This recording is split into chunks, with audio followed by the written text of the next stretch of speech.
Hello students and welcome back to your own channel once again. In today's video, we are going to cover the most important questions of the chapter Molecular Basis of Inheritance. Genetics unit बहुत ज़्यादा difficult लगती है कई बच्चों को, plus इसके अंदर जो concepts हैं वो काफ़ी easy हैं, सिर्फ और सिर्फ आपको उनके पर्टिकुलर क्वेश्चंस को यहाँ पर करना है ताकि आपको ये समझ में आए कि जेनेटिक्स से आखिरकार क्वेश्चन पूछे किस तरीके से जाते हैं. ओके सो आप लोगों के लिए कंप्लीट बायोलॉजी रिवीजन मैं यहाँ पर लेकर के आई हूँ. आज का हमारा चैप्टर है मॉलिक्यूलर बेसिस ऑफ इनहेरिटेंस. इससे पहले कई चैप्टर्स हम ऑलरेडी कवर कर चुके हैं, तो अगर आपने इससे पहले की वीडियोस नहीं देखी हैं तो डिस्क्रिप्शन बॉक्स के अंदर मैं आपको उन वीडियोस का लिंक प्रोवाइड कर दूंगी. आप वहाँ पर जाकर प्लीज़ उन सभी वीडियोस को भी ज़रूर देखिए. आपको काफ़ी सारे इंपॉर्टेंट क्वेश्चंस वहाँ पर देखने को मिलेंगे. उसी के साथ साथ आपकी प्रिपरेशन में बहुत ज़्यादा हेल्प होने वाली है, because at the end of the day आप लोगों को क्वेश्चंस को ही ट्राई करना है. एक और बेनिफिट आपको यहाँ पर इन क्वेश्चंस को करने से ये होगा क्योंकि सभी क्वेश्चंस यहाँ पर मार्किंग बेस्ड हैं, तो 1 mark question, 2 mark question, 3 mark question और 5 मार्क क्वेश्चन, इन क्वेश्चंस को किस तरीके से मार्किंग के अकॉर्डिंग आपको लिखना है विद कंप्लीट सॉल्यूशन मैं आपको यहाँ पर करवाने वाली हूँ. तो प्लीज़ वीडियो को पूरा ज़रूर देखिएगा. अगर आप चैनल पर न्यू हैं तो सब्सक्राइब ज़रूर कर लीजिए और अगर वीडियो पसंद आती है तो लाइक और शेयर करना ना भूलें. तो सबसे पहले हम शुरुआत करेंगे 1 मार्क क्वेश्चंस के साथ. 1 मार्क क्वेश्चन में बहुत बेसिक सी चीज़ें आपसे पूछी जाएंगी जिसमें आपको 1 से 2 लाइन के अंदर आंसर देके ख़त्म करना है. सबसे पहला जैसे कि मोस्ट इंपॉर्टेंट क्वेश्चन में आ जाता है कि कोडॉन आखिरकार क्या होता है.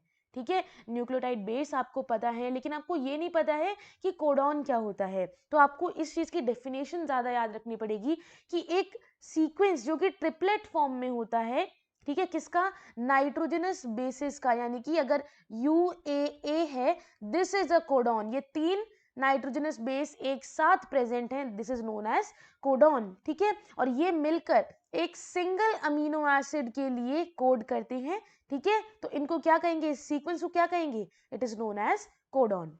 Mention the dual function of AUG, यानी कि AUG आपका कोडॉन जो है उसका आपको फंक्शन बताना है. पहला, ये एक तो कोडॉन की इनिशिएशन करता है ताकि प्रोटीन बनना शुरू हो सके.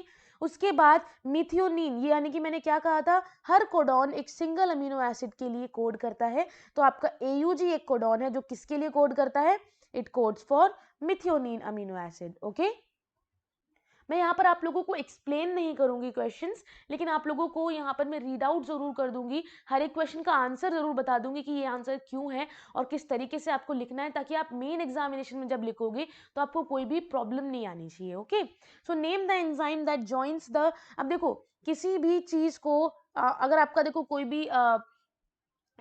भी जैसे अगर आपकी कोई स्ट्रिप है, ठीक है, या फिर आपके कोई कपड़े हैं, अगर उसको हमने काट दिया कैंची से, उसको हम सिलेंगे, धागे से सिलेंगे. ठीक है, धागे से सिलेगा वो, अब धागा उसको बीच में क्या करता है, बाइंड कर देगा कुछ इस तरीके से. सेम काम यहाँ पर लाइगेज एंजाइम का होता है, जो अगर शॉर्ट पीसेस जो है उनके बीच में अगर ये टूट गए हैं, लैग हो गए हैं, तो इनको वापस से जोड़ने का काम सिंथेसिस ऑफ DNA स्ट्रैंड कौन करता है, लाइगेज करेगा. ठीक है, name the factors for RNA polymerase enzyme which recognize the start and termination signals on DNA for transcription process in bacteria. यानी कि प्रोकैरियोट्स में ट्रांसक्रिप्शन किस तरीके से होता है, ट्रांसक्रिप्शन स्टार्ट कब होता है और टर्मिनेट स्टॉप कब होता है. स्टार्ट जब होगा जब यहाँ पर एक RNA पॉलीमरेज एंजाइम को सिग्नल मिलता है, किसके द्वारा, सिग्मा फैक्टर के द्वारा, क्योंकि सिग्मा फैक्टर जाकर के लग जाता है आपके एंजाइम के साथ और वो मिलकर बनाता है होलो एंजाइम, जिसकी वजह से ट्रांसक्रिप्शन शुरू हो जाएगा. और फिर जब ट्रांसक्रिप्शन को खत्म करना है, टर्मिनेट करना है, तो आपका रो फैक्टर काम आता है. ठीक है, right the segment of RNA transcribe from the given strand. ये आपका स्ट्रैंड है, एक टेम्पलेट स्ट्रैंड हो गया, एक कोडिंग स्ट्रैंड हो गया, आपको RNA का बनाना है. ठीक है, RNA में थाइमीन रिप्लेस हो जाता है यूरैसिल से, तो आपको सभी थाइमीन को क्या कर लेना है, यूरैसिल से रिप्लेस कर देना है. तो आप यहाँ देख सकते हो क्या हो गया, ए की जगह पर थाइमीन आना था तो थाइमीन की जगह पर यू आ गया, टी की जगह पर ए आ गया. इस तरीके से आपको क्या करना है, सिंपल सिर्फ यहाँ पर टेम्पलेट स्ट्रैंड से आपको क्या कर देना है, यहाँ पर कोडिंग स्ट्रैंड बनाना है. ठीक है, mention the function of non histone protein. Chromatin को पैक करने का काम करता है नॉन हिस्टोन प्रोटीन। उसके बाद 2 मार्क क्वेश्चन पे जब हम आते हैं, आपको 4 ऐसे क्राइटेरिया बताने हैं जिसकी वजह से एक मॉलिक्यूल जो है it must fulfil to act as a genetic material. ठीक है, कोई भी मॉलिक्यूल जेनेटिक मटेरियल कब बनता है? It should be able to generate its replica, should be chemically and structurally stable, should be able to express itself in the form of Mendelian characters, should provide the scope for slow changes, यानी कि mutation के भी changes होने चाहिए, ये भी जरूरी होते हैं एवोल्यूशन के लिए, तभी तो म्यूटेट करके डीएनए और ज़्यादा बेटर बनता जा रहा है। Okay, explain what happens in frame shift mutation. अगर आप लोगों को याद होगा तो लास्ट जो हमने लेक्चर किया था प्रिंसिपल्स ऑफ इनहेरिटेंस वाला चैप्टर, उसमें मैंने आपको म्यूटेशन के बारे में एक आइडिया दे दिया था और कंप्लीट सॉल्यूशन बता दिया था। सेम क्वेश्चन यहाँ पे पूछ लिया गया है कि आप हमें बताएं फ्रेम शिफ्ट म्यूटेशन में क्या होता है और एक कोई ऐसी डिजीज बता दो जो इस म्यूटेशन की वजह से होती है।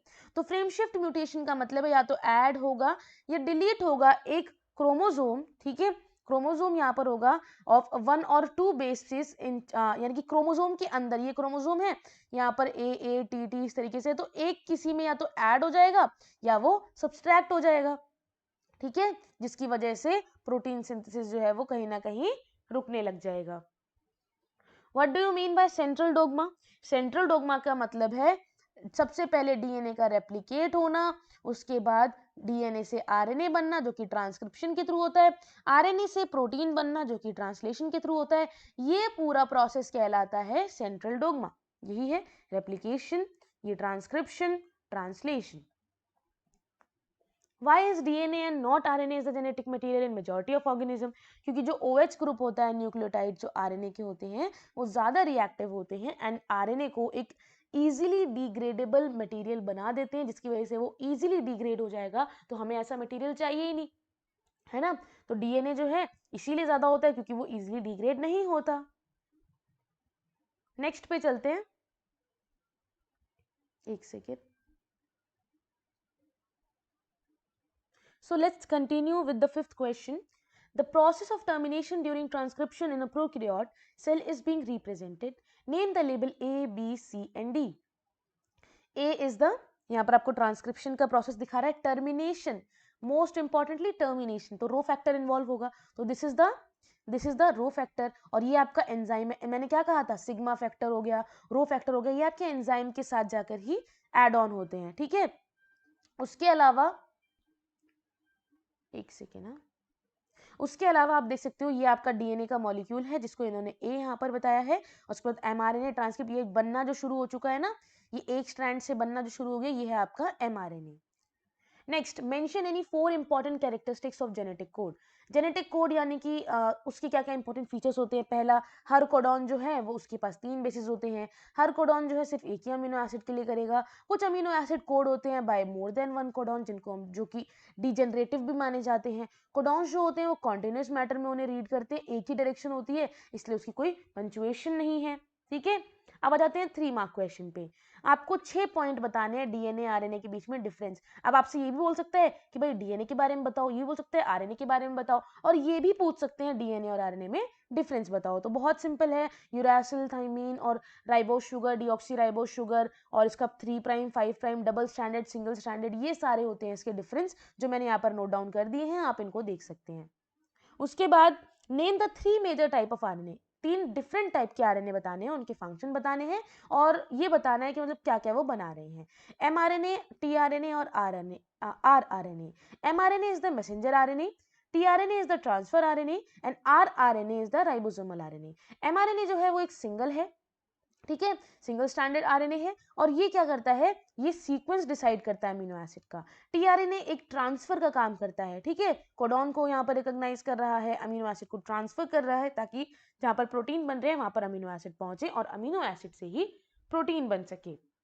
उसके बाद है आरआरएनए जो कि राइबोसोमल आरएनए है। ये बहुत इंपॉर्टेंट रोल प्ले करता है in the catalytic nature of the translation process. Okay, next, tRNA is charge with amino acid methionine. ठीक है, टीआरएनए चार्ज हो चुका है मिथियोनिन के साथ।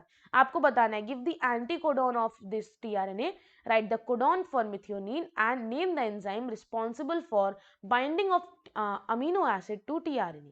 दैट इज सबसे पहला यूएसी, इस कोडॉन एंटीकोडॉन के साथ होगा, मिथियोनिन का उल्टा, ठीक है। उसके बाद कोडॉन क्या होगा, मिथियोनिन का AUG, क्लियर। उसके बाद किस एंजाइम के साथ होगा ये, अमीनो एसाइल tRNA सिंथेटेज।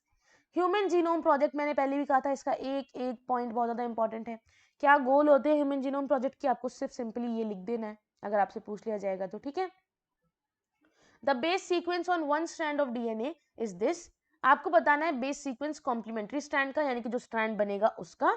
अगर आरएनए स्ट्रैंड जो है ट्रांसक्राइब हो जाता है इस स्ट्रैंड से, तो उस what would be the base sequence, base sequence क्या हो जाएगा अगर आरएनए बन जाता है तो। पहले तो हम डीएनए की बात कर रहे हैं, लेकिन अगर आरएनए बनता है तो क्या होगा, what holds these pairs together, simple, सबसे पहला अपोजिट बना दिया। उसके बाद आरएनए में है तो थाइमीन को रिप्लेस करके यूरासिल लगा दिया। उसके बाद हाइड्रोजन बॉन्ड होल्ड करता है दो नाइट्रोजनस बेसिस को आपस में, ठीक है। Adenine thymine are bounded by 2 hydrogen bond and cytosine and guanine are bounded by 3 hydrogen bond. ये बहुत इंपॉर्टेंट है, 2 किस में होते हैं, 3 किस में होते हैं। आगे आपके सामने नेक्स्ट है जो आपके एक्सपेरिमेंट हुए थे। मैंने आपसे पहले भी कहा था कि जो बड़े क्वेश्चंस होते हैं ना, वो हमेशा कहीं ना कहीं छोटे क्वेश्चंस को कवर अप कर लेते हैं। बड़े क्वेश्चंस हमेशा छोटे क्वेश्चंस को कवर अप कर लेते हैं, तो आपको इस चीज का ध्यान जरूर रखना है कि जो भी क्वेश्चंस होते हैं ना, उनमें आप किस तरीके से करोगे, उन क्वेश्चंस को आप किस तरीके से यहाँ पर देख रहे हो, क्योंकि जब आप बड़े क्वेश्चंस करते हो तो उनमें आपके काफी सारे छोटे क्वेश्चंस कवर हो जाते हैं। तो जब मैंने आप लोगों को इंपॉर्टेंट टॉपिक्स बताए थे, इंपॉर्टेंट सारे चैप्टर्स बताए थे, उसमें मैंने आपसे मॉलिक्यूलर बेसिस में यही कहा था कि एक्सपेरिमेंट जरूर ध्यान से कर लेना सभी के, क्योंकि एक्सपेरिमेंट के ऊपर क्वेश्चन बेस्ड होते हैं। तो आपके सामने दिख रहा है आपको मेसेंसन और स्टेल, इन्होंने कैसे प्रूव किया था कि सेमी कंजर्वेटिव नेचर होता है डीएनए का रेप्लिकेशन करने में। तो ये कुछ पॉइंट्स हैं जैसे उन्होंने अपना एक्सपेरिमेंट किया था, ओके। उसके बाद आप इस पॉइंट्स को यहाँ पर स्क्रीनशॉट भी ले सकते हो, and if you guys want the PDF, I can also provide the PDF on my Instagram channel the HL academy, ठीक है, सेम नेम से है द एचएल एकेडमी।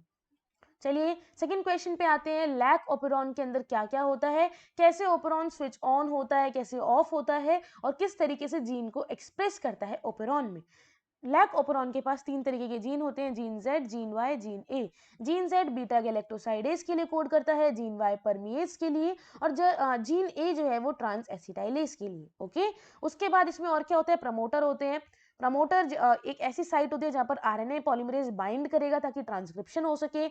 ऑपरेटर एक स्विच का काम करता है ओपेरॉन के लिए, अगर ऑपरेटर से बाइंड कर जाएगा तो आपका एंजाइम जो है वो प्रमोटर से बाइंड नहीं कर पाएगा, ठीक है। तो ये एक ऑपरेटर किसका काम करता है, स्विच का काम करता है। Repressor it binds to the operator and prevents the RNA polymerase. तो मैंने क्या कहा था, अगर इससे बाइंड कर जाएगा ऑपरेटर से तो ट्रांसक्रिप्शन नहीं हो पाएगा। तो भाई इससे बाइंड कौन करेगा, बाइंड कौन करेगा प्रमोटर से, आपका रिप्रेसर, ठीक है, ऑपरेटर से, सॉरी, ठीक है। और इंड्यूसर क्या होता है, लैक्टोज इंड्यूसर होता है, जिसकी वजह से पता लगता है कि रिप्रेस करना है या प्रमोट करना है। उसके बाद एक और एक्सपेरिमेंट आ गया हर्शे और चेज का। इन्होंने क्या बताया था, ब्लेंडर एक्सपेरिमेंट है, बैक्टीरियोफेज का यूज किया था, किस तरीके से यूज किया था, क्या क्या रेडियो एक्टिव नेचर्स लिए थे, ये बहुत ज्यादा इंपॉर्टेंट है। इसके क्वेश्चंस काफी ज्यादा पूछे जाते हैं, ठीक है, कि रेडियो एक्टिव फेजेस क्या होते हैं, कौन से रेडियो एक्टिव फेजेस इन्होंने यूज किए थे, फॉस्फोरस का और सल्फर का यूज किया था, ठीक है। तो ये चीज प्लीज याद रखना, ये आपको डायग्राम बनाना जरूरी है, डायग्राम के बिना पूरे 5 मार्क्स नहीं मिलेंगे। सो आई होप आप लोगों को ये क्वेश्चंस पसंद आए होंगे। अगर आपको कोई भी डाउट है तो आप नीचे कमेंट सेक्शन में कमेंट करके मुझसे पूछ सकते हो, एंड अगर आप लोगों को मेरे साथ मेरे इंस्टाग्राम अकाउंट पर कनेक्ट होना है फॉर योर डाउट्स, तो आप वहां पर भी मुझसे डाउट्स पूछ सकते हो। सेम नेम है द एचएल एकेडमी। मिलते हैं नेक्स्ट चैप्टर के साथ, तब तक के लिए हैव अ गुड डे। इस तरह से पढ़ते रहो, और जो भी टॉपिक पे आपको वीडियो चाहिए प्लीज नीचे कमेंट सेक्शन में कमेंट करके मुझे जरूर बताइए।